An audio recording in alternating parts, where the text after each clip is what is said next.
కృష్ణ విఠల పాండురంగ విఠల పండరినాథ విఠల పాండురంగ విఠల పాండురంగ విఠల పండరినాథ విఠల పాండురంగ హరి హరి విఠల హరి హరి విఠల హరి హరి. ఖచ్చితంగా ఓకే. మళ్ళీ జన్మ తీసుకోవాలనుకుంటున్నారా? వద్దా? ఈ రామ తిప్పలు వద్దయ్యా, ఈ తిప్పలు వద్దు నాకు అని అనుకుంటున్నారు. ఓకే, చాలా సంతోషం అండి. మీ యొక్క జీవిత అనుభవంలో కూడా సగం నా వయసు లేదు, కానీ ఈరోజు మీ యొక్క చేతుల ద్వారా పెద్దలు మీరు అందరూ, సో సైలెన్స్, మీ యొక్క విషెస్ ద్వారా గార్లాండ్ అందుకోవడం నా యొక్క పూర్వజన్మ సుకృతం. మీ అందరి యొక్క ముందు ఇలా భగవంతుడి గురించి మాట్లాడేటువంటి అవకాశం దొరికింది. అందరికీ భగవంతుడి గురించి మాట్లాడే అవకాశం ప్రతి ఒక్కరికి భగవంతుడు ఇస్తారు.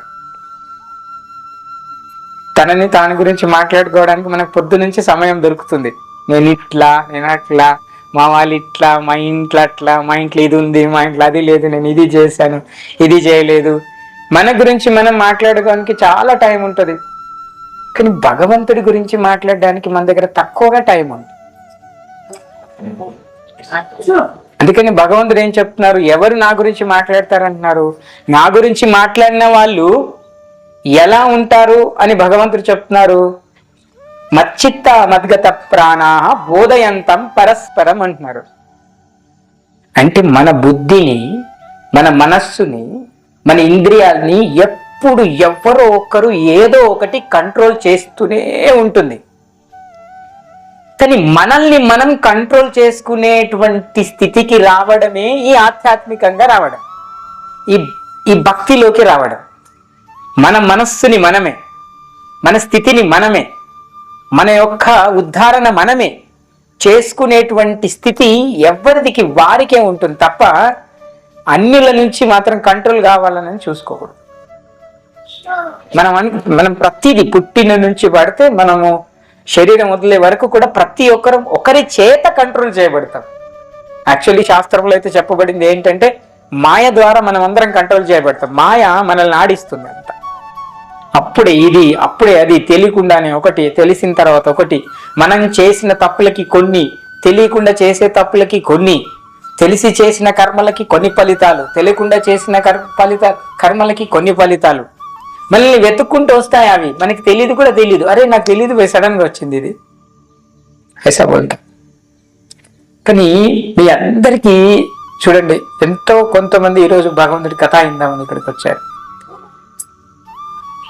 కనీసం ఒక్కరి గురించి అయినా కానీ రావాల్సి వస్తుంది ఇక్కడికి, ఖచ్చితంగా రావాలి. ఆ ఒక్కరెవరో చూస్తాను లాస్ట్కి.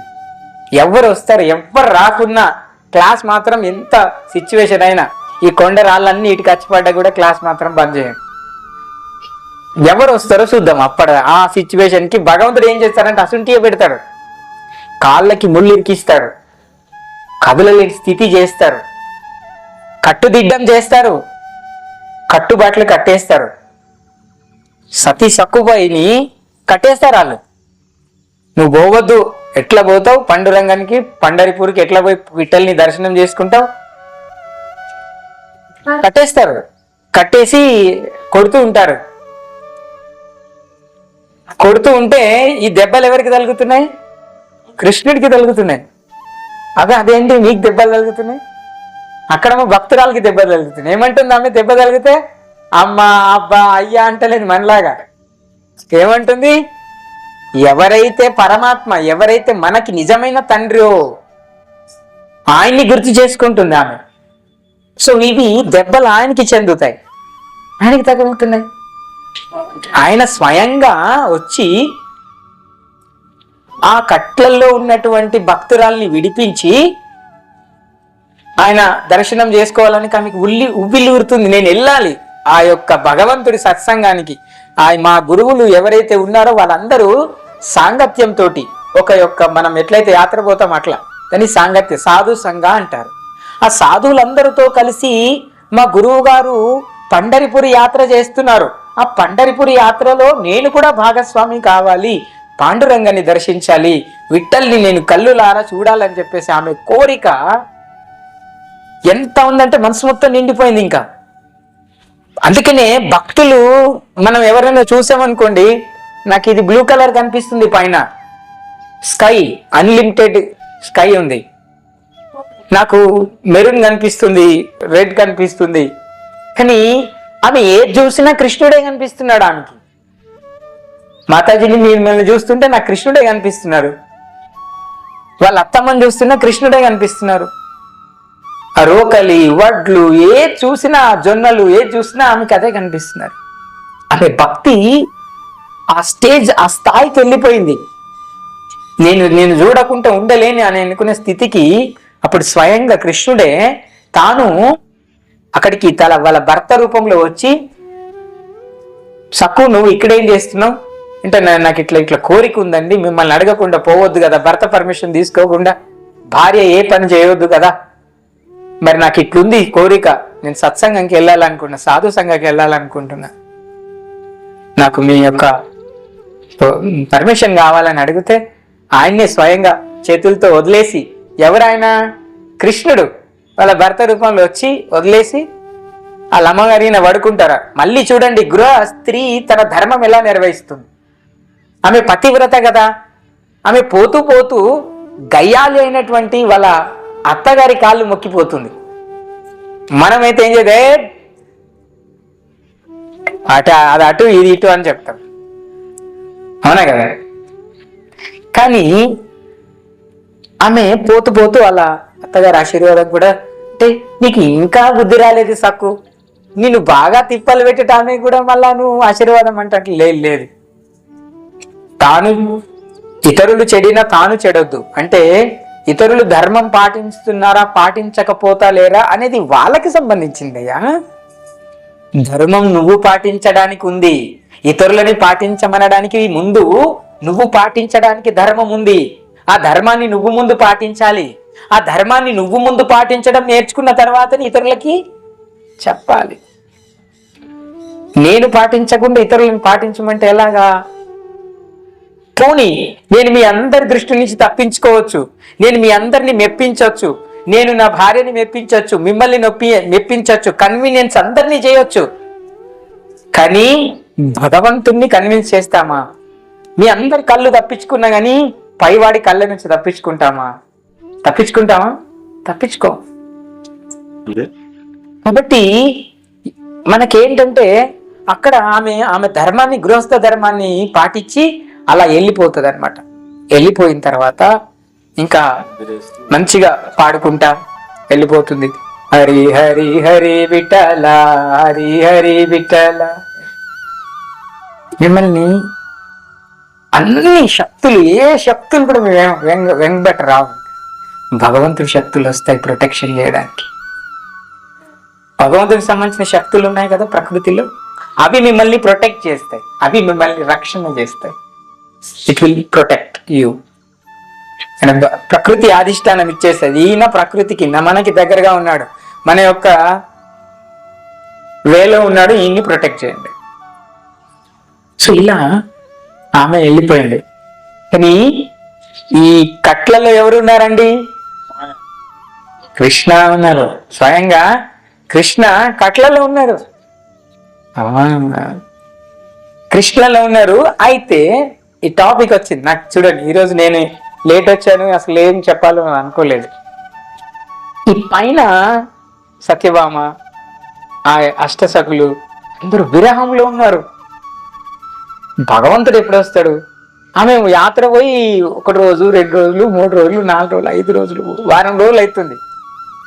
కృష్ణుడు మేనేజ్ చేయలేక చచ్చిపోతున్నాడు ఇంట్లో. వాళ్ళ అత్తమ్మని అందరినీ సెట్ చేస్తున్నాడు, వాళ్ళ మనసుల్ని అంతా సెట్ చేసి భక్తి వైపు మరలుస్తారు వాళ్ళ అత్తని కూడా. వాళ్ళ అత్త గయ్యాలి ఉంటుంది. ఆమె అంటే అసలు కృష్ణుడి బొమ్మను తీసి ఇసిరేస్తుంది, పగలగొడుతుంది. భక్తి ఏమయ్యా, నువ్వు అన్ని మాయ మాటలు చెప్తున్నావు, ఈ భక్తి అసలు కరెక్ట్ కాదు అని చెప్తుంది. కానీ కృష్ణుడు ఆమె రూపంలోకి మారిపోయారు. వాళ్ళ కూడా సక్కుబాయి రూపంలోకి మారిపోయి అత్తని సైతం మార్చేస్తారు. చివరికి వాళ్ళ అత్త ఎట్లయిపోయిందంటే మంచిగా ఇట్లా కూర్చొని పటాలు పెట్టుకొని ఆరాధనలు ఇచ్చే ఆ ఆరాధనలు ఇచ్చేంత భక్తికి వచ్చేసింది. ఇక కోడలు ఏది చెప్తుంది అంత స్థితికి వచ్చేసింది. అంటే మార్చేది స్వయంగా భగవంతుడు ఉన్నారు అక్కడ మార్చేవాళ్ళు. భగవంతుడు మనం అనుకోకుండా భగవంతుడు ఎప్పుడు సమయం ఇస్తాడో తెలియదు, మనకి ఎలా మనల్ని మరల్చడానికి వస్తాడో తెలియదు. సో అలా భగవంతుడు అయితే ఈ కట్లలో ఉన్నప్పుడు వాళ్ళు వచ్చి ఏం చేస్తారంటే నానా మాటలు తిడతారు ఆమెని, నువ్వు ఇంకా ఇట్లున్నావా అట్లున్నావా. సో వాళ్ళ భర్త అప్పుడు నిజంగా వస్తాడు, వచ్చి అయ్యో కట్లలో కట్టేశారా సక్కు నేనని చెప్పి విడిపిస్తాడు. విడిపించిన తర్వాత భార్య భర్తల మధ్య సఖ్యత ఉంటది కదా, ఆ సఖ్యతకి దగ్గరగా వస్తారు. ఆయన వస్తుంటే ఈయన దూరం దూరం జరుగుతారు. సో అప్పుడు అర్థం కదా ఆయనకి. సో చెప్తారు నేను ఒక వ్రతం చేస్తున్నా, మీరు నా దగ్గరికి రావద్దు అంటే సరే అని చెప్పి ఆ వ్రతాన్ని వాళ్ళ అత్తమ్మతో కూడా చేపిస్తాడు భగవంతుడు. సో ఆమె తిరిగి పండరిపురి నుంచి వచ్చే వరకు ఇంట్లో పరిస్థితిని అంతా మార్చేస్తుంది. నేనేమంటానంటే భక్తికి మనసుకి సంబంధం, భక్తికి శరీరానికి సంబంధం. యాక్చువల్లీ ఎక్కడ ఆధారపడింది తెలుసా? మీరు కళ్ళు మూసుకోండి, మీ మైండ్ మీనే ఆధారపడి ఉంది. మనం చెయ్యాలా వద్దా, ఈ మైండ్ పైన అహంకారం ఉంటుంది. ప్రతి ఒక్కరికి అహంకారం ఉంటుంది లోపట. సూక్ష్మ శరీరం ఉంటుంది, సూక్ష్మ శరీరం మూడుతో తయారై ఉంటుంది. మనస్సు, బుద్ధి, అహంకారం. మనస్సు పైన బుద్ధి ఉంటుంది, బుద్ధి పైన అహంకారం ఉంటుంది. ఈ మనస్సు ఒప్పుకుంటుంది కొద్దిగా, బుద్ధి కూడా ఒప్పుకుంటుంది అప్పుడప్పుడు. ఒప్పుకుంది ఏది? మన హృదయం, మన శరీరంలో అహంకారం. అహంకారం ఒప్పుకోదు ఒక్కొక్కసారి. సో ఈ అహంకారాన్ని కూడా ఒప్పించేటువంటి స్థితి దేనికి ఉంది అంటే కేవలం భగవంతుడి నామానికి మాత్రమే ఉంది. ఈ పైన లోకంలో వాళ్ళందరూ విరహంతో ఉన్నారు, ఇట్లా నిరీక్షణ చేస్తున్నారు. ఇందాక మీరు చూసారు ప్రభు ఎప్పుడు వస్తాడు, ప్రభు ఎప్పుడు వస్తాడు, ఇంకా టైం అవుతుంది, లాస్ట్కు ప్రసాదంకి వస్తాడా ఏంది, అలా పైన అదే చూస్తున్నారు వాళ్ళంతా. వాళ్ళంతా గోలోకంలో అమ్మవారంతా. కృష్ణుడు వాయ్ ఒక రోజు ఆయ్, 2 రోజులు ఆయ్, వారం అవుతుంది. ఈయన ఏం సేవ చేస్తున్నట్టే బాసలు తోముతున్నాడ. ఎందుకంటే ఆమె సక్కుపై అవతారం తీసుకున్నారు కదా, ఆయన సచ్చినట్టు చేయాల్సిందే. కానీ ఆయన చేస్తారా? ఒక్క బాస నీళ్ళ అంటే అన్ని తోముతున్నాయి. అట్లా ఒక్క క్లాత్ ఇట్లా విండితే అన్ని అవి చవే మురికి వెళ్ళిపోతుంది. నీళ్లు తోడితే ఒక ఇట్లా కాలి చూస్తేనే ఆ బకెట్ అందులోకి పోయి నూతిలో నుంచి నీళ్లు తోడేస్తుంది. అంటే భగవంతుడికి ఉండే శక్తి వేరు. అలా జీవితంలో అవుతుందా? సినిమాలో కాబట్టి చూపించినారు. అట్లా నిజ జీవితంలో అవుతుందా? అట్లా కాదు. కానీ ఏమవుతుంది అంటే మన హృదయము భగవంతుడి యొక్క ఎనలేని విశ్వాసంతో నిండిపోతుంది. చూడండి, ఒక దాని మీద మనకి విశ్వాసం ఉంటే, మనకి బాగా నమ్మకం ఉంటే మనం అంటాం లేదు ఖచ్చితంగా అవుతుంది, ఇది నాకు తెలుసు. మనం అంటుండే చాలా మందికి డ్రైవింగ్ రాని వాళ్ళకు, డ్రైవింగ్ వచ్చిన వాళ్ళకి తెలుస్తుంది ఏ గుంతలు వచ్చినప్పుడు ఏ గేర్లోకి మారాలి, ఏ గేర్లోకి వెళ్ళాలి, దాని తర్వాత మంచి రోడ్ వచ్చినప్పుడు ఏ గేర్లో వెళ్ళాలి. ఇదంతా కూడా డ్రైవింగ్ చేసే వాళ్ళకి తెలుస్తుంది. అలా భగవంతుడి కొడుకు ఇక్కడ తెలుసు, కానీ మనకు తెలియదు ఏ గుంతలు వచ్చినప్పుడు ఏ గేర్లోకి మారాలి. మనకి ఒక్కడేసారి గుంత వచ్చినప్పుడు మనం గేర్ మార్చేసరికి, అంటే మన జీవితంలో కొన్ని కష్టాలు వచ్చేసరికి, అబ్బా ఏం దేవుడు ఏమి ఇన్ని రోజులు గుడికి పోతి ఆ గురూజీ చెప్పింది ఇంటి కానీ ఇంకా గట్లనే ఉన్నది నా person. No no no no, it is not like that. అందుకని భగవంతుడు ఇక్కడ చెప్తున్నారు, ఏమని చెప్తున్నారంటే ఏతు సర్వాణి కర్మాణి, ఏతు సర్వాణి కర్మాణి మయి సన్యస్య మాత్పరః అనన్యేనైవ యోగేన, అనన్యేనైవ యోగేన మాం ధ్యాయంత ఉపాసతే తేషామః సముద్ధర్త మృత్యు సంసార సాగరాత్ సంసార సాగర భవామి న చిరాత్ పార్థ మయ్యావేశిత చేతసాం. చెప్తున్నారు భగవంతుడు చూడండి. కానీ ఓ పార్థ, సర్వ కర్మలను నాకు అర్పించి అనన్య చింత లేక నాకు భక్తులై మనస్సును నాయందే లగ్నము చేసి సదా నన్ను ధ్యానించుచు నా భక్తియుక్త సేవలో నన్ను అర్చించడి వారిని శీఘ్రమే జనన మరణ సంసార సాగర్ నుండి నేను ఉద్ధరింతును అని చెప్తున్నారు భగవంతుడు. సో కాబట్టి భగవంతుడు మనకి ప్రామిస్ చేస్తున్నారు చూడండి. ఏమంటున్నారంటే ఎవరైతే ఇంకా అన్య చింత చేయరు, ఇంకా అది ఇది ఆలు ఇలా అనుకోకుండా కేవలం నా యొక్క చింత చేస్తారు. అందుకనే మీరు జగన్నాథ్ని, ఇక్కడ జగన్నాథ్ ఉన్నారు, అంతంత పెద్ద కళ్ళు. మీకు చెప్పాను నేను స్టోరీ, జగన్నాథ్ స్టోరీ కదా. భగవంతుడు కూడా విరహంలో ఉన్నారు. ఎవరి విరహంలో ఉన్నారు? ద్వారకలో భగవంతుడు ఒకరి విరహంలో నిరీక్షణలో ఉన్నారు. ఎవరి విరహంలో ఉన్నారు భగవంతుడు? ఎవరి విరహంలో ఉన్నారు? బృందావనంలో ఉన్నటువంటి గోపికలకి సంబంధించి, రాధారానికి సంబంధించి, అక్కడున్నటువంటి గోపబాలులకి సంబంధించినటువంటి వాళ్ళ స్నేహితులు, గోపబాలికలు, గోపికలు, వారి యొక్క విరహంలో భగవంతుడు ఉన్నారు. కానీ బృందావనంలో ఉన్నటువంటి గోపికలు, ఆ యొక్క గోపబాలులు, భగవంతుని యొక్క స్నేహితులు, బంధువులు, యశోద, వాళ్ళందరూ కూడా భగవంతుడి విరహంలో ఉన్నారు. భగవంతుడు చెప్పిపోయారు, నేను వస్తాను. ఉద్ధవ వెళ్ళేటప్పుడు చెప్తారు, ఎవరికి? మధుమంగల్కి చెప్తారు. ఏమని? నేను వస్తాను, మీరు చెప్పండి వెళ్ళి అని చెప్తారు. ఎప్పుడు? ఆ కంసుని చంపి అటు నుంచి అటే వెళ్ళిపోతారు, ఇంకా ద్వారకకి మళ్ళీ తిరిగి రారు. అప్పుడు ఇక్కడ ఉన్నటువంటి వ్రజవాసులు అంటారు, అంటే ఈ బృందావనంలో నివసించే వారందరినీ వ్రజవాసులు అంటారు. వ్రజ అంటే ఈ గోవు యొక్క పాదాలు ఉంటాయి కదా, ఈ గోవు యొక్క పాదాలతోటి, ముద్రలతోటి అక్కడ ఉన్నటువంటి నేలనంతా కూడా అవి తొక్కి సన్నని మట్టిలాగా చేసేసినాయి అన్నమాట. మీరు బృందావనంలో కొన్ని ప్రదేశాలు చూస్తే అక్కడ మట్టి చాలా ఇట్లా పోసుకుంటే రాలిపోతుంది, ఇది ఏముండదు పైన.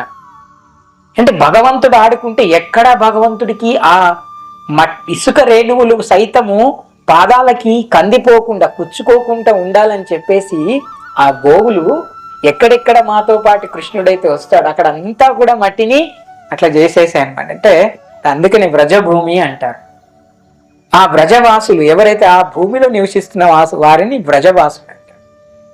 వారు అందరూ విరహంలో ఉన్నారు. ఎప్పుడు కృష్ణ వస్తాడు, రోజు వాళ్ళు కలలు కంటున్నారు, కృష్ణ వస్తాడు, మాతో ఇట్లా ఆడుకుంటారు, మాకు ఇట్లా చెప్తారు, మాకు ఇట్లా ఉంటుంది అని చెప్పేసి ఈ విరహం ఉంటుంది.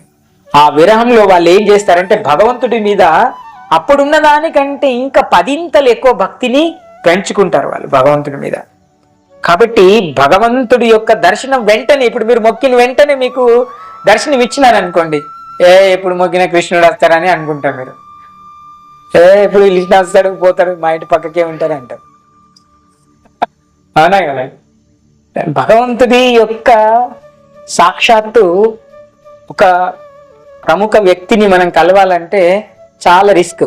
ఒక వ్యక్తి విఐపిని కలవాలంటే, ఒక ఎమ్మెల్యేని కలవాలంటే అక్కడ ఉన్న వాళ్ళని పట్టుకొని ఆయన అసిస్టెంట్ తీసుకొని అపాయింట్మెంట్ తీసుకొని ఎలా కలవడానికి టైం పడుతుందో, సాక్షాత్తు ఈ భగవంతుడు ఇంకా అట్లాంటి వారందరినీ సృష్టి చేసిన భగవంతుడు మనకి సాక్షాత్కరించాలంటే అసలు మనం ఎవరో తెలుసుకోవాలి. మనం శరీరమా ఆత్మనా తెలుసుకోవాలి. మనం ఎవరి నిరీక్షణలో ఉంటున్నామో నిత్యం అది తెలుసుకోవాలి. అసలు మీరు ఎవరి గురించి అండి నిరీక్షిస్తున్నారు?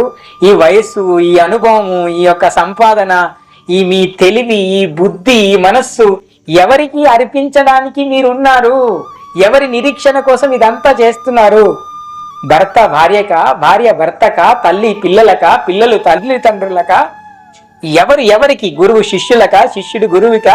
వీళ్ళందరూ కలిసి ఎవరి నిరీక్షణ కోసం ఈ జీవితాన్ని చచ్చే వరకు బతకాలి? ఎందుకోసం బతకాలి? ఎవరి నిరీక్షణ కోసం బతకాలి? ప్రతి మనిషి యొక్క నిరీక్షణ దేనికోసమై ఉండాలి తెలుసా? భగవంతుడి యొక్క చిత్తంలోకై ఉండాలి, భగవంతుడి భక్తిలోకై ఉండాలి.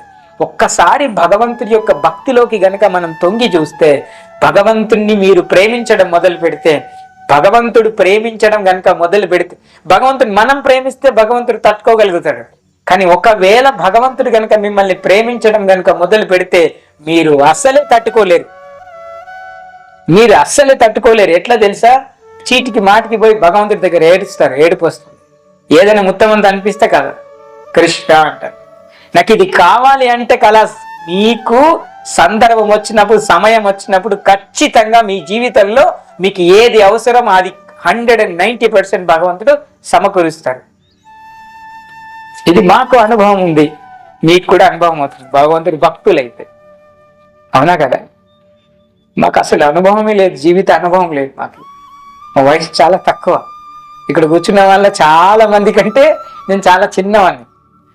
కానీ ఆధ్యాత్మికంగా నాకు ఒక విశ్వాసం ఉంది. ఏంటంటే భగవంతుడి యొక్క శాస్త్రాన్ని చదువుతున్నాం కాబట్టి, భగవంతుడి యొక్క శాస్త్రం ద్వారా భగవంతుని తెలుసుకుంటున్నాం కాబట్టి, భగవంతుడి కోసం మనం ఏం చేయాలో తెలుసుకుంటున్నాం కాబట్టి, ఎక్కడ తృప్తి దొరుకుతుందో ఆ వెతికే క్రమాన్ని, ఆ మార్గాన్ని అన్వేషిస్తున్నాం కాబట్టి మీ అందరికీ చెప్పగలుగుతున్నాం, మనము నేర్చుకోగలుగుతున్నాం. సో కాబట్టి మీరందరు నిరీక్షణలో ఉండడం చాలా మంచిది. సో కాబట్టి నిరీక్షణ చేయాలి. ఎవరి నిరీక్షణ చేయాలి? భగవంతుడి, కృష్ణుని యొక్క నిరీక్షణ చేయాలి. ఎంత సమయం దొరికితే అంత ఇంకా ఎక్కువనే చేయాలి. ఇంకా ప్రభువు ఇంకో గంట లేట్ వచ్చినా ఏం కాదు, కీర్తన మాత్రం చేయాలి. భగవంతుని నామాన్ని మీరు ఒక్కసారి హృదయపూర్వకంగా పలికి చూడడానికి ప్రయత్నం చేయండి. మీరు మీద స్పీకర్ పెట్టినట్టు గీడికెళ్ళ హరే కృష్ణ హరే కృష్ణ కృష్ణ కృష్ణ అని గంట, ఇంకెన్ని గంటలన్నా ఇంకా ఈ కొండలు కరిగాయి, మీరు బండలన్నా కరుగుతాయేమో కానీ సో మన హృదయం కరగదు.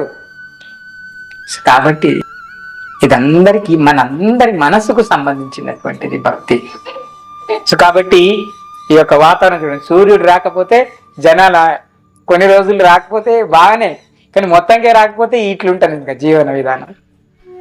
సో పాజిటివ్ ఎనర్జీ వస్తుంది భగవంతుని నుంచి. సో నేనేమంటే శాస్త్ర దానం చేయడము 10 గోవులతో దానం చేసినంత పుణ్యం వస్తుంది. మీరు చూడండి, మీరు చెప్పుల దుకాణంకి వెళ్తే మన చెప్పులు మినిమం ఈ రోజుల్లో 300-500 పెట్టి చెప్పులు కొనే స్థితి కూడా ఉంది. 1000 రూపాయలు పెట్టి కొనే స్థితి కూడా ఉంది. 1000 రూపాయలు పెట్టి కూడా చెప్పుల్ని కాళ్ళకి వేసుకుంటాం. కానీ అదే 350 రూపాయలు 400 పెడితే ఈ జ్ఞానాన్ని, ఈ యొక్క సుకృతిని మీరు వేరే వాళ్ళకి అందించినట్టు అవుతుంది. సో కాబట్టి మీరు దీన్ని తేలిగ్గా తీసుకోవద్దు. ఎందుకంటే సమాజంలో ఏమైపోయిందంటే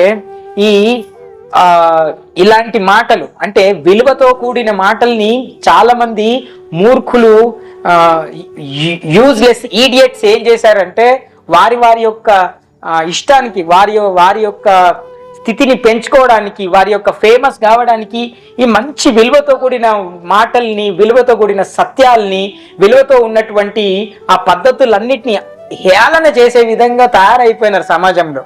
దాన్ని కేవలం వాళ్ళ పబ్లిసిటీకి వాడుకున్నాం. అప్పుడు ఏమవుతుందంటే మనం వాటిని చూసి ఎవరైనా నాలాగా ఇంకా ఎవరైనా శుద్ధంగా భగవంతుని యొక్క పనులో ఉన్నవారు వచ్చి శుద్ధంగా మాటల్ని చెప్తుంటే బోర్ అనిపిస్తుంది, నిద్ర అనిపిస్తుంది, ఎందుకు ఈయన చెప్తే మనం వినాలా అనిపిస్తుంది, ఈయన మనకు చెప్పాలా అనిపిస్తుంది, ఏమేమో వింతలు వెతుకుతాం. మన మైండ్ ఏం చేస్తుందంటే ఎదుటి వ్యక్తిలో తప్పుల్ని వెతికే క్రమాన్ని అలవాటు పడ్డది కాబట్టి శుద్ధమైన వ్యక్తుల్లో కూడా తప్పులు వెతకడం మొదలు పెడుతుంది.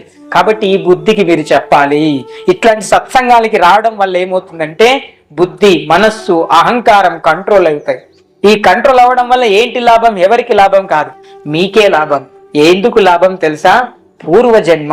మీరు చూడండి, నేను నిన్న ఒక ప్రభుపాది ఒక లెక్చర్ వింటున్నాను ఇంగ్లీష్లో. యుఎస్ వాళ్ళతో మాట్లాడుతుంటే ఒక లెక్చర్ చెప్తారు ప్రభుజీ. వాళ్ళు వచ్చి ఫస్ట్ ప్రభుపాద అలా కూర్చుంటారు, అందరు కింద కూర్చుంటారు, భక్తులు వాళ్ళకు ఒక చైర్లు వేస్తారు, వాళ్ళు మంచిగా కాళ్ళ మీద కాలేసుకుని కూర్చొని వింటున్నారు. ప్రభుపాద చెప్తున్నారు మంచిగా.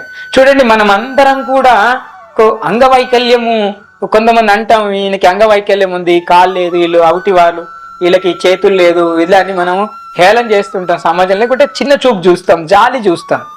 కానీ ప్రభుపాద చెప్తున్నారు ఆచార్యులు చెప్తారు ఏంటంటే, మనము ఈ సమాజంలో ఉన్న ప్రతి ఒక్కరు కూడా అంగవైకల్యులే. ఏం అంగవైకల్యము? మనస్సు, మన మనస్సు అంతా కూడా వైకల్యంగా ఉంది. ఎందుకంటే మనం ప్రతి ఒక్కరి గురించి కూడా పాజిటివ్గా నెగిటివ్గా ఆలోచించకుండా ఉన్నప్పుడే మనం అలాంటి వైకల్యాన్ని కలిగి లేమని చెప్పి ప్రభుపాద చెప్తున్నారు. కానీ మనం ఈ రోజుల్లో ఎవరినైనా చూస్తే ఆయన మంచి లేడనో, లేక ఇట్లున్నాడనో, అదంటాడనో, ఇదంటాడనో, ప్రతి వారిలో ఒక్క తప్పన్న వెతకడానికి మన మనస్సు ఎప్పుడు కూడా ఆర్భాటం చెందుతూనే ఉంటుంది. అలాంటి మనస్సుకి వైకల్యం ఉన్నట్టా లేనట్టా? ఉన్నట్టే కదా. కాబట్టి ఈ సమాజంలో చాలా మట్టికి అందరం కూడా వైకల్య పరులమే. మనం అందరం కూడా మానసికంగా వైకల్యులు. మనం ప్రభుపాద ఏమంటారంటే, శరీరమేనయ్యా చూస్తావు, మనస్సుని బాగు చేసుకో. మీరు చూడండి, ఒకవేళ ఒక ఇంట్లో ఇద్దరు భార్యాభర్తలు గనుక ఉద్ధరించబడితే, భార్యాభర్తలు గనుక వారికి ఆధ్యాత్మికంగా జ్ఞానం ఉన్నట్లయితే, ఆధ్యాత్మికమైనటువంటి ఆలోచనలు ఉన్నట్లయితే, అవి వారి ద్వారా వాళ్ళ పిల్లలకి సంక్రమిస్తాయి. వారి పిల్లలు పెద్దగా అయిన తర్వాత వాళ్ళ తల్లిదండ్రులకు అదే గౌరవాన్ని, అదే సంస్కారాన్ని అందిస్తారు. మళ్ళీ తిరిగి వాళ్ళ ఇంకొక తరానికి అందించడానికి ప్రయత్నం చేస్తారు.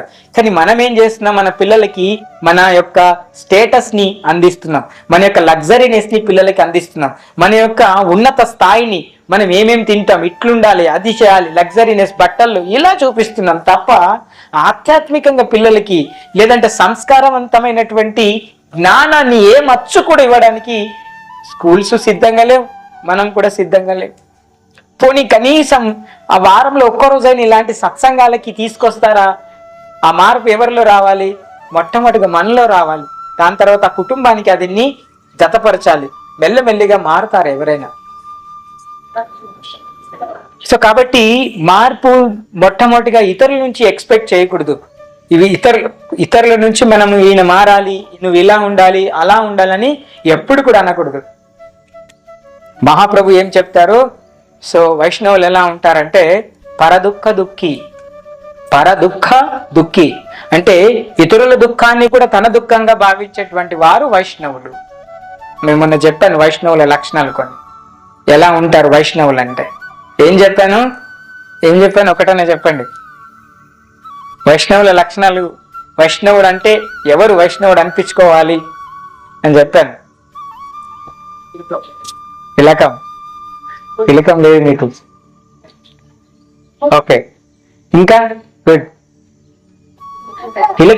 నేను అన్నాను ఏంటంటే, ఇది నేను చెప్పింది కాదు, సాక్షాత్తు శివుడు కైలాసంలో పార్వతీదేవి అడిగితే శివుడు చెప్తున్నారు. ఈ యొక్క యమధర్మరాజుకి ఈ భటులకి మధ్యలో జరిగిన సంభాషణ నేను లాస్ట్ వీక్ చెప్పాను. గుర్తుకుందో లేదో మీ అందరికి? ఎంతమంది గుర్తుకుంది? మర్చిపోతాం. మా మాయ అంతా, నెత్తి అంతా మాయలేదు. మా నెత్తిలో మాయ లేదు, మా మొత్తం మాయలోనే మేము ఉన్నాం ఇంకా. అవునా కదా? మనం చెప్పుకున్నాం ఏంటంటే, మనం మరణ సమయంలో యమదూతలు వస్తారని చెప్పుకున్నాం. యముడు రాడు, అందరికి యముడు రాడు, యమదూతలు వస్తారు. ఒకసారి అజామిలుడు అనే యొక్క భక్తుడి యొక్క, అంటే భక్తుడు కాదైనా ఇలా మనలాగా కొన్ని మంచి లక్షణాలు కలిగి సత్సంగం కలిగి ఉన్న వారికి చివరిలో అజామిలుని తీసుకోవడానికి విష్ణు భక్తులు వస్తారు. అప్పుడు యమ భటులకి ఆ విష్ణు దూతలకి మధ్యలో వాగ్వాదం జరుగుతుంది.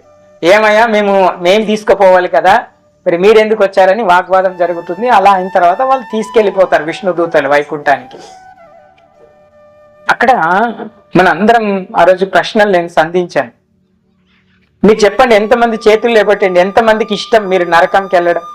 పోనీ నిజంగా మేము నరకంకి వెళ్ళాలని మేము ఇలా ఉంటున్నామని ఎంతమందికి ఇష్టం? మీ తలకాయ నరికి బాల్లాగా ఆడుకోవడం ఎంతమందికి ఇష్టం? మిమ్మల్ని తీసి ఆ నేలలో నూనెలు వేసి తీయడం ఎంతమందికి ఇష్టం? వైతరిణి నది అని ఒకటి చెప్తారు, అవునా? సో గరుడ పురాణంలో సాక్షాత్తు గరుడ చెప్తారు. మరి ఒకసారి చిన్న తప్పు చేస్తేనే ధర్మరాజుకు ఆ వైతరిణి నది ఇలా అంచుకు వెళ్ళి ఇలా పోయేది వచ్చిందట. ఆ అంచుకెళ్ళి పోతేనే ఏమనిపిస్తుందట అంటే, ఆ నది ఎలా ఉంటుందట, చీము, నెత్తూరు అన్ని కలగలిపి అందులో అన్ని పాములు, నట్టలు, తేళ్ళు, ఇంకా రకరకాల జీవులు అవన్నీ కూడా పారుతూ ఉన్నాయి దాంట్లో. ఆ పారుతూ ఉంటే దాంట్లో నుంచి ఆ పక్క నుంచి ఇలా వాసన తగిలి ఇలా వెళ్ళారంట ధర్మరాజు, మన యుధిష్ఠిర మహారాజు, ధర్మరాజు. అలాంటి ధర్మరాజుకి తగిలినప్పుడు మనమేమో అల్లకెళ్ళే పోవాలి, మళ్ళకెళ్ళి ఈదుకుంటూ పోవాలి. ఎవరికి ఇష్టం ఈదుకుంటూ పోవడం? మీకు ఇష్టమా?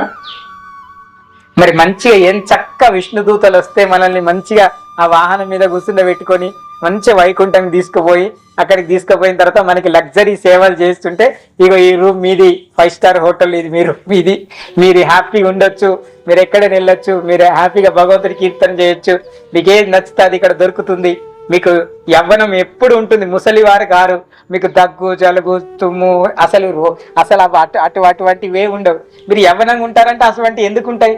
ఇంకా కలాస చావు అనేది లేదు, మీరు ఆరాంసి ఉండొచ్చు, ఇంకా మీకు చావు అనేది లేదు, ఇష్టం వచ్చినట్టు తినొచ్చు, ఇష్టం వచ్చినట్టుగా మీరు భగవంతుడితో ఎంజాయ్ చేయొచ్చు. మరి అలాంటి లోకానికి వెళ్ళడం మీకు ఇష్టం అనిపిస్తుందా? నరకంకి వెళ్ళడం ఇష్టం అనిపిస్తుందా? నరకంకి వెళ్తారా, వైకుంఠంకి వెళ్తారా? ఎటు వెళ్తారు? ఎటు వెళ్తారు? గట్టి చెప్పండి. వైకుంఠంకి వెళ్ళాలంటే ఏం చేయాలి? విష్ణుదూతలు రావాలంటే ఏం చేయాలా? అప్పుడు యమధర్మరాజు చెప్తున్నారంట, మీరు పోయి అజామిల్తో ఎందుకు పెట్టుకున్నారా?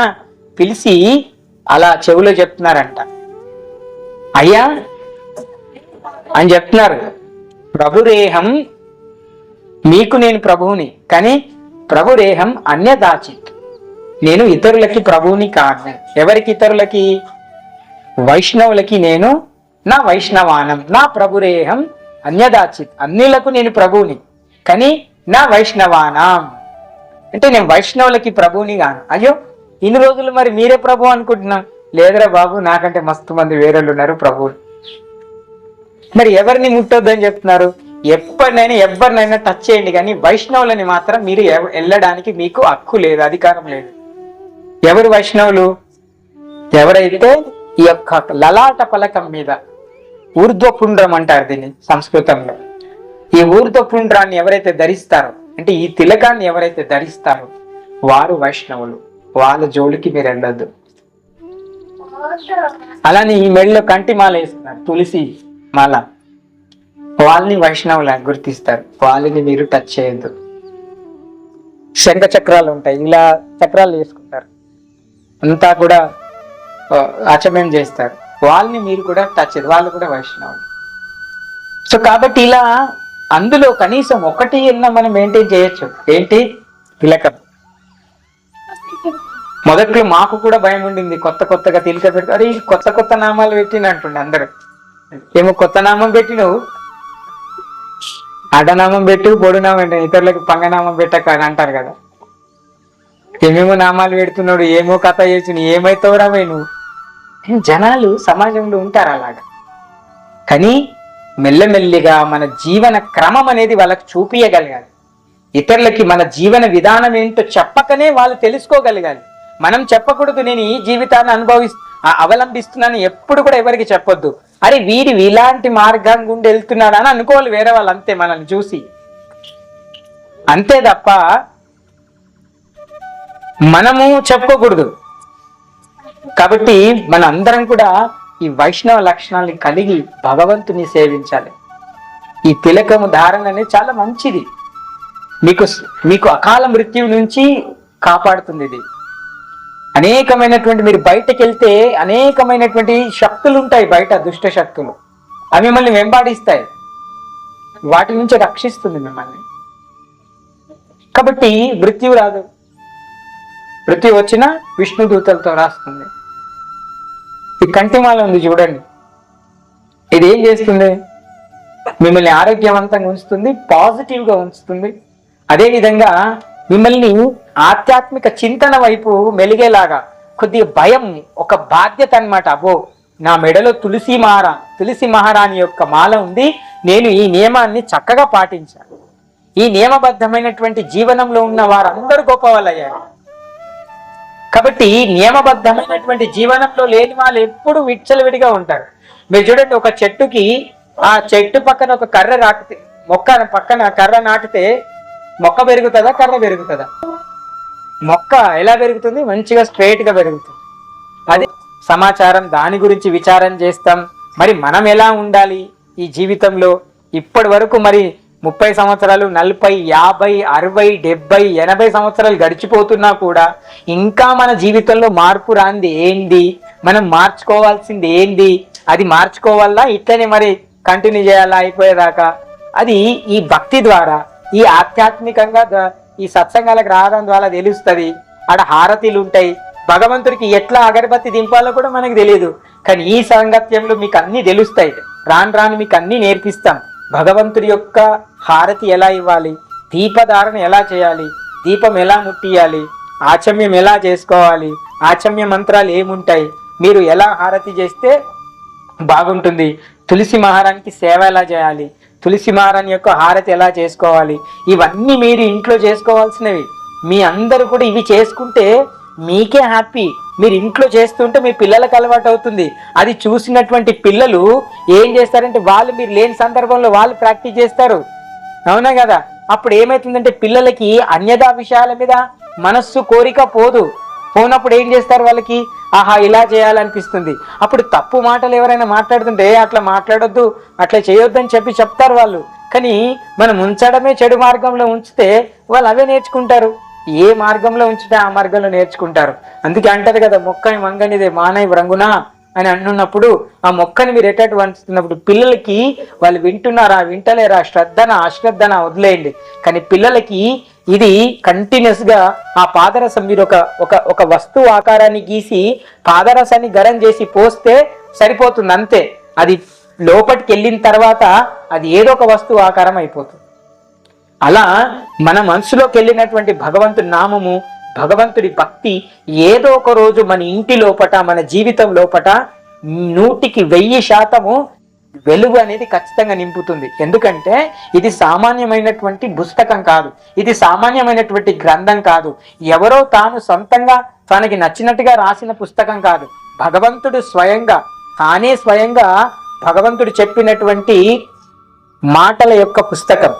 అందుకనే భగవద్గీత అంటే భగవంతుడు పాడినటువంటి పాట అని చెప్తున్నారు. ఇక్కడ శంకరాచార్యులు ఏం చెప్తున్నారు, ఏమంటున్నారంటే ఏకం శాస్త్రం దేవకీపుత్ర గీతం, ఏకో దేవో దేవకీపుత్ర ఏవ, ఏకో మంత్ర తస్య నామాని అని తస్య దేవస్య సేవ అని చెప్తున్నారు.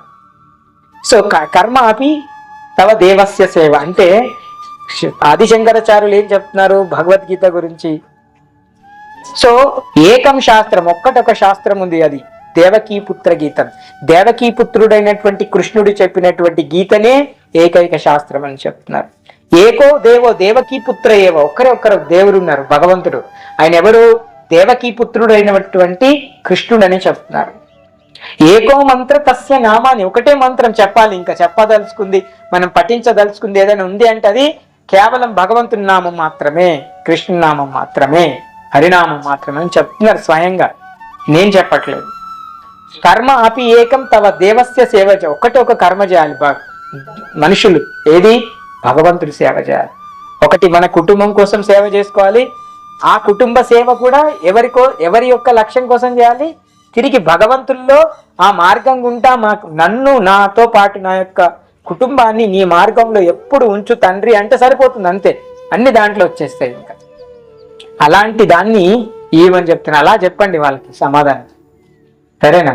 మీరు చెప్పరాకపోతే మీరు లక్ష్మీనారాయణ ప్రభు వెళ్ళి ఆ యూట్యూబ్లో సబ్స్క్రైబ్ చేసి ఇవ్వండి వాళ్ళకి, మా ఛానల్లో ఇవన్నీ వస్తాయి చూడండి అని చెప్పండి.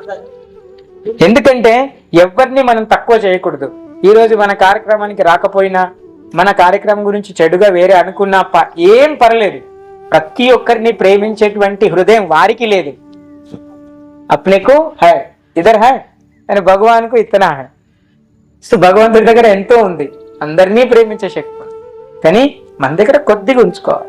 భగవంతుడి నుంచే కదా మనం వచ్చినాం, భగవంతుడి లక్షణం నేర్చుకోవాలి. సో కాబట్టి సత్సంగం నుంచి ఏం నేర్చుకోవాలంటే సత్సంగంలో నుంచి వచ్చేటువంటి ఒక గొప్ప చిన్న విలువైన మాటల్ని తాగేసేయాలి. తాగేయడం కాదు, దాన్ని అలవరించాలి, దాన్ని ఆచరించాలి. ఆచరిస్తేనే మంచిగా. సో కాబట్టి మీ అందరి గృహాలలో భగవంతుడి యొక్క భక్తిని మాక్సిమం నెలకొల్పడానికి ప్రయత్నం చేయండి. ఈ యొక్క శ్రావణ మాసం తర్వాత భాద్రపదం తర్వాత కార్తీకం వస్తుంది. ఆ కార్తీక మాసంలో మేము కాదు, మనము సనాతన ధర్మంలో ఏముంటుందంటే, కృష్ణుని మీరు ఎప్పుడైనా వాళ్ళమ్మ రోకలికి కట్టేస్తుంది చూసారా? కృష్ణుని అల్లరి చేస్తే ఉరుకుతే పట్టుకొచ్చి ఆ రోకలికి ఈడుండు అని చెప్పి కట్టేస్తుంది. సో ఆ మాసాన్ని, కార్తీక మాసాన్ని దామోదర మాసం అని కూడా అంటారు. అసలు కార్తీక మాసం అని పేరు ఎట్లొచ్చింది, కార్తీక అంటే ఎవరు, దాని గురించి మొత్తం ఆ నెలలో చెప్పుకుంటాం. కార్తీక మాసం అంత గొప్ప మాసం ఇంకొకటి ఏం లేదు. కార్తీక ఇది కీర్తిదా ఇది కార్తీక అంటే, కార్తీక అంటే ఎవరు తెలుసా? శ్రీమతి. చెప్తాను తర్వాత, ఓకేనా? సో చెప్తాను. దామోదర మాసం వచ్చినప్పుడు అసలు ఇదా కార్తీక మాసం అంటే, ఇట్లా నా కార్తీక మాసం ఉంది శాస్త్రంలో అని మీ అందరికి తెలుస్తుంది. మనం ఇక్కడ చేస్తాము. మీ అందరు కూడా ప్రతి ఒక్కరి గృహంలో కార్తీక పూజ చేసుకోవాలి. దామోదరుని పూజ చిన్న పటాలు ఉంటాయి, అవి వీలైతే మేమే ఇస్తాం, లేదంటే మీకు చిన్న చిన్న ఫోటోలు ఇస్తాం, లేదనుకుంటే మీరు చిన్న ఫోటో మీకు ఆర్డర్ ఇస్తే కూడా మేము చేసి ఇస్తాము. మీరు ఇంట్లో ఒక నెల రోజులు కార్తీక మాసం చిన్నగా ఒక నెయ్యి డబ్బా తెచ్చుకొని అలా నేతిలో దీపాన్ని ముంచి రోజు కృష్ణకి ఒకటి పెట్టి అలా భగవంతుడికి ఇలా ఇవ్వండి. మీరు దామోదర మాసంలో అదొక్క వ్రతం ఒక నెల రోజులు చేశారంటే మీకు ఏం చింత ఉంది జీవితంలో, అది శాశ్వతంగా మీకు దూరం అవుతుంది. సో ఆ చింతలు ఏముండవు. సో చాలా ఆనందదాయకమైనటువంటి వాతావరణం. ప్రతి ఒక్కరి ఇంట్లో ఏం లేదు, ఆ ఫోటో పెట్టుకుంటాం, కొన్ని పువ్వులు, మీకు ఖర్చు కూడా ఏముండదు. మళ్ళీ ప్రభుజీ బాగా ఖర్చు చేస్తారేమో అనుకోకండి. ఇంటికి వస్తే ఏం లేదు, మీరు పువ్వులు తింటి కొన్ని పళ్ళు తీసుకొచ్చి భగవంతుడికి పెట్టండి. సో దాని తర్వాత మీ ఇష్టం, ఎవరైనా ప్రసాదం ఇస్తాం అనుకుంటే పళ్ళు ఇవ్వచ్చు, పువ్వులు ఇవ్వచ్చు, ఏం పెట్టకపోవచ్చు, ఏం లేకుండా ఒక 5-6 పల్లీలు పెట్టి ఇంటికి తోలేసినా పోతాం. సో అక్కడికి వస్తారు, కీర్తన చేస్తారు. దామోదర అష్టకం అని ఒకటి ఉంటుంది, ఆ దామోదర అష్టకం చేస్తారు మంచిగా మీ ఇంట్లో. అష్టకంతో పాటు ఆ మాసంలో ఏంటంటే దీపాన్ని దానం ఇవ్వాలని ఉంటుంది. కాబట్టి మీరు ఎంతమందిని పిలిచి దీపాలని దానం ఇస్తారో అంతమందిని పిలుచుకొని దానం ఇవ్వాలి. దీపం ఎంత పడుతుంది? తక్కువ. కాబట్టి దీపాన్ని మీకు చుట్టూ ఉన్న వాళ్ళు, గల్లీలు ఉన్న వాళ్ళు ఎవరిని పిలుస్తారు పిలవండి, దీపదానం అంటారు. ఆ దీపాన్ని దానం ఇవ్వాలి. మీ శక్తి ఎంత ఉంటే అంత. ఆ భగవంతుడికి చాలా చాలా ఇష్టం బాగా. ఒకవేళ మీరు ఆ దీపం ఇస్తే ఆ మాసం ఉంటుంది. మీ అందరికి తెలుసు, మీకు ఇక్కడ లక్ష్మీ నరసింహస్వామి వారు ఉన్నారు. కార్తీక మాసం చాలా బృందాగా ఉంటుంది ఇక్కడ.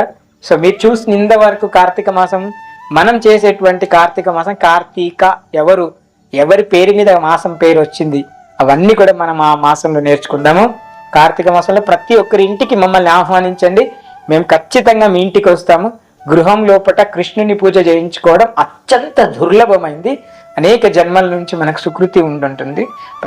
చిన్నగా ఉందా, మా ఇల్లు పెద్దగా లేదు, మా ఇల్లు ఒకటే రూమ్, ఏమున్నా పర్లేదు, ఎంత ఉన్నా పర్లేదు, మేము చాలా ఇళ్ళలోకి వెళ్ళి పూజ చేసాం. ఇంతే ఉన్న సందు, నేను కూర్చుండి అంత ఉన్నా కూడా వెళ్ళి ఆ గోడకి నిలబడి కూడా చేసిన సందర్భాలు ఉన్నాయి. ఎక్కడికి మనకి భగవంతుడి యొక్క అలవాటు కావాలి తప్ప, భక్తి కావాలి తప్ప, ఈ బాహ్యమైనటువంటి వాటితో సంబంధం లేదు. మీరు అలా ఏమనుకోవద్దు. కాబట్టి మీ అందరూ మాకు అవకాశం ఇవ్వాలి, మీ ఇంటికి మమ్మల్ని పిలవాలి, మేము రావాలి, మేము పూజ చేయాలి, మీరు చేయించుకోవాలి, అందరూ హ్యాపీగా ఉండాలి, ఆనందంగా ఉండాలి. కృష్ణుడు అంటేనే ఆనందం. కృష్ణుడు ఎవరైతే పట్టుకున్నారో వాళ్ళంతా ఆనందంగా ఉంటారు. కాబట్టి ఇప్పటి వరకు, ఈ రోజు వరకు నేనైతే ఆనందంగా ఉన్నాను. మీ అందరు కూడా ఆనందంగా ఉండాలని చెప్పి మనస్ఫూర్తిగా కోరుకుంటూ, హరే కృష్ణ హరే కృష్ణ కృష్ణ కృష్ణ హరే హరే హరే రామ హరే రామ రామ రామ హరే